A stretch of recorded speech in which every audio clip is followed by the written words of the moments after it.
to quickly talk about the proper use of rub and buff or any sort of wax paint. In an Instagram video, Lightning Cosplay showed the use of silver rub and buff on her armor piece, and I noticed something that might interest some of you. She used rub and buff, and in this case I use gold because I only have gold here at the moment, and she put it directly, or at least it seemed directly on top of the prop, and then started rubbing away in all directions, which is not by itself wrong in any way. She did really well on that paint job. What I'm saying is that it's rub and buff for a reason, and that is why you should first and foremost use a little bit of rubbing to spread the paint on your finger, and then use it to highlight edges and other details. This is just a little, something I noticed, and that's something, since I've been using rub and buff for a very long time, I can tell you that you don't want a thick layer of paint on top of your prop or armor, because since this is wax, this is gonna take a very long time to dry out, and the whole time this is on your prop and it's not fully cured, which can take up to a couple of days to weeks, you can smear this.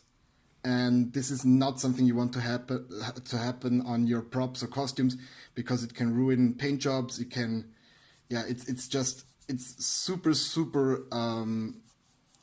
a super thick paste, and it has a lot of pigments in it, and you should really be careful not to use it directly. Much rather use it, take a little bit on your finger, and then slightly brush edges and ridges with it.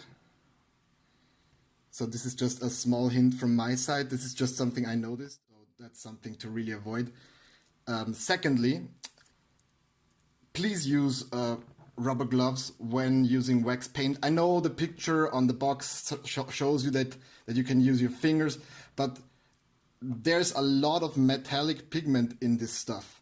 And if, like me, you're wearing contact lenses and after a hard day's work in the workshop, you go home and maybe, you wash your hands, but a little bit of pigment always stays on.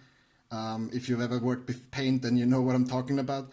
So please be careful. You don't want any of that near your eyes or mouth. When working with rub and buff, you should always remember that rub and buff should be the last thing you put on your prop, because if you work with a clear coat over rub and buff, this beautiful shine here will get dulled and turn into a yellowish, brown, because rub and buff doesn't work well with clear coats or glossy paint. I use rub and buff to accentuate, it's a little hard, to accentuate the details.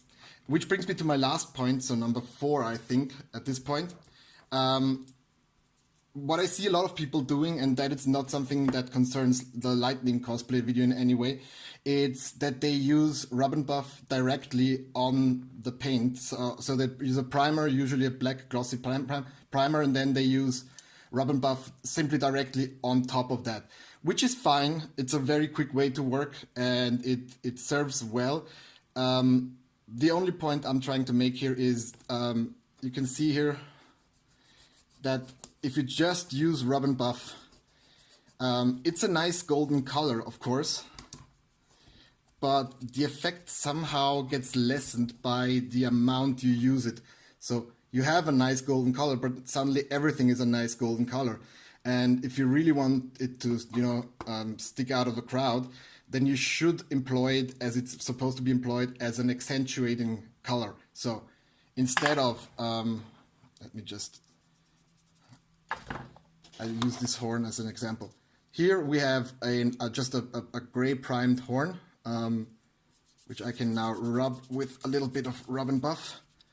It's gonna look pretty nice, I guess. Yeah, it looks good. In this case, it works because we have deep ridges, and that sort of gives it a little bit of more shadow, but I think you get my idea. this is nice, but it also looks a lot, you know, it looks a bit samey. So if you want a little bit more variance or a little bit more, you know, a bit more refined paint job, you can use a different gold paint as a primer, and this and use rub and buff only on the edges to give it a nice shine. This way you create more depth in the color. You give it a bit more details. You use the super shiny rub and buff as an accentuating color, and that creates a very, very nice looking golden claw. Yeah, those were my quick tips for rub and buff and other wax paints. This is not a video I actually planned in any sort of way. I just saw Lightning's video and I thought, wow, that looks good. But I think I can, you know, maybe tell people a little bit more about it. So rub and buff or other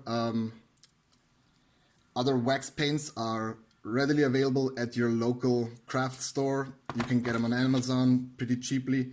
I have this one is a bronze, I think. I'd never used this one, but I use silver rub and buff a lot. And to show you how much I use it, I don't have any at home at the moment because I just ran out. So I had to actually use it on a couple of projects in the last couple of days, so I actually have to reorder some. And that's about it for today. I just wanted to give you those quick advice. This is Matt from Brazen and Bold Productions, and a big shout out to Lightning Cosplay for her amazing costumes and her amazing builds. And yeah, thank you and bye.